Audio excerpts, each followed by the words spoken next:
Finland has joined other European Union countries in banning Russian passenger cars from entry. It's part of an EU package of sanctions in response to Russia's invasion of Ukraine. I sat down with Finland's Foreign Minister Elina Valtonen to talk about the war's impact on her country. I'm Frank Uziardo, and this is TRT World One-on-One.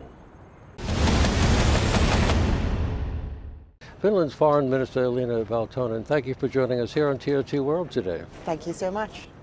You assumed your position this year at a very difficult and turbulent time in world geopolitics. What's that been like? Well, I guess the challenges in the world, they never end, but this indeed has been quite a turbulent summer to take office.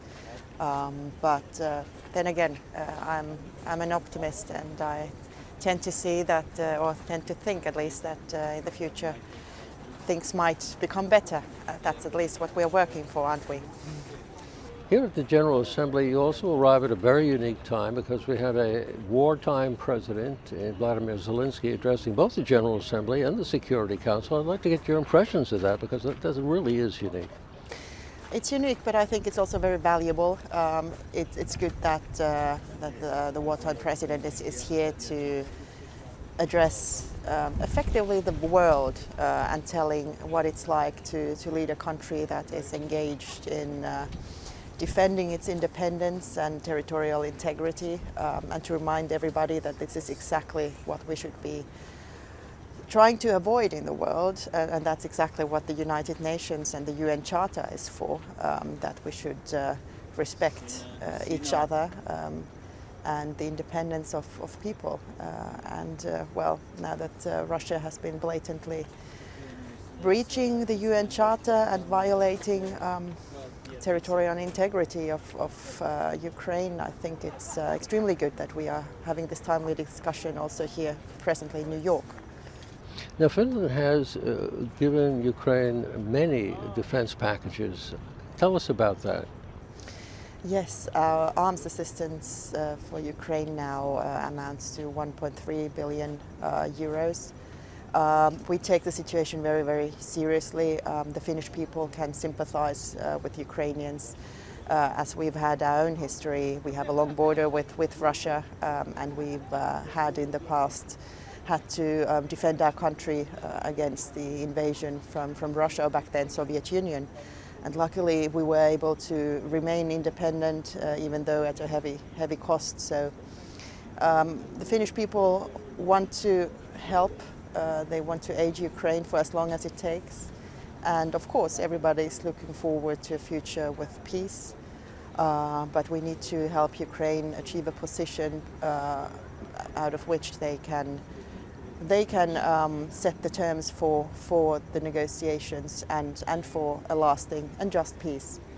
I know here in the General Assembly during High Level Week we heard a lot of leaders say we're going to stand by Ukraine. As far as you're concerned, are you going to continue these defense packages? I mean, how long can that go on? Because even in the American Congress, there are people saying, no, we shouldn't do this anymore. Well, I'm pretty confident that the United States will keep their promises and keep assisting Ukraine.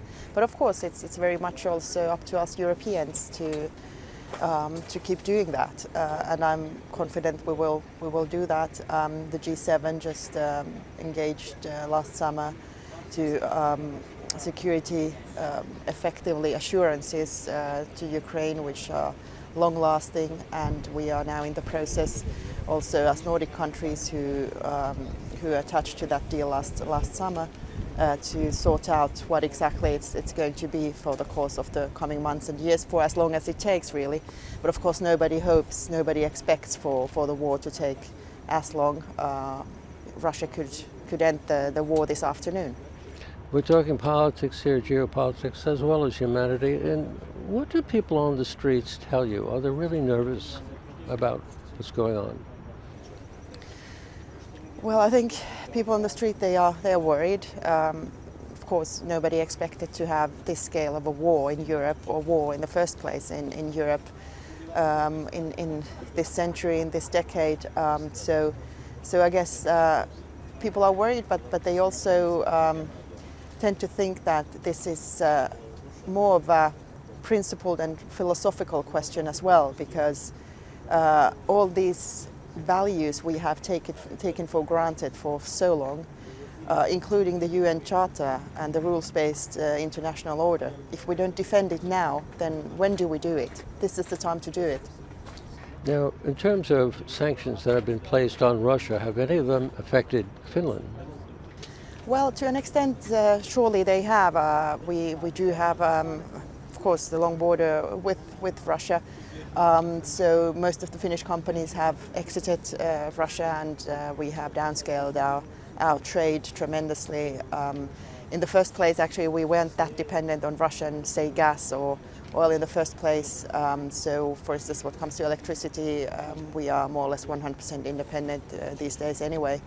But of course, it takes a toll, and also enforcing the sanctions effectively, that's something we are working on a national level, but also as the European Union on a daily basis to avoid such goods to reach Russia, which have been sanctioned. Overall in the Baltics region, what do you feel has been the impact of the war in Ukraine and Russia advancing, which seems to be endlessly its borders? Well, the Nordic and the Baltic Sea region, I think we have taken the threat out of Russia very seriously in the past decades and in the past years. Nobody expected a full-scale invasion of Ukraine, but then it has to be kept in mind that Russia has been effectively waging this war ever since 2014 when they annexed Crimea. And before that, 2008, Georgia. So basically, we have felt the threat. Finland, well, ourselves, we have always invested very heavily into defense, surely invested also into bilateral and multilateral cooperation, defense cooperation. Now that we joined NATO as well, it's a natural step to take in this process. But at the end of the day, we never let our guard down, and now probably the world sees that there was a reason to do it. Reportedly, Russia has said they would take appropriate measures about who joins NATO. In other words, if a particular country wants to join NATO, they would take appropriate measures. How do you read that? Well, as far as I understand, Russia kind of knew and has been in a position where Finland has effectively been already in the NATO group, even though we only joined this April. We have been closely cooperating with NATO over the course of the past 3 decades, and increasingly to the extent that now that we were willing and able to join, our military was almost 100% interoperable with NATO. And we had defense agreements with several NATO countries as it was. So I don't think this changes much. And also what comes to the narrative that NATO would be a threat, it's obviously not a threat. NATO is a defense alliance.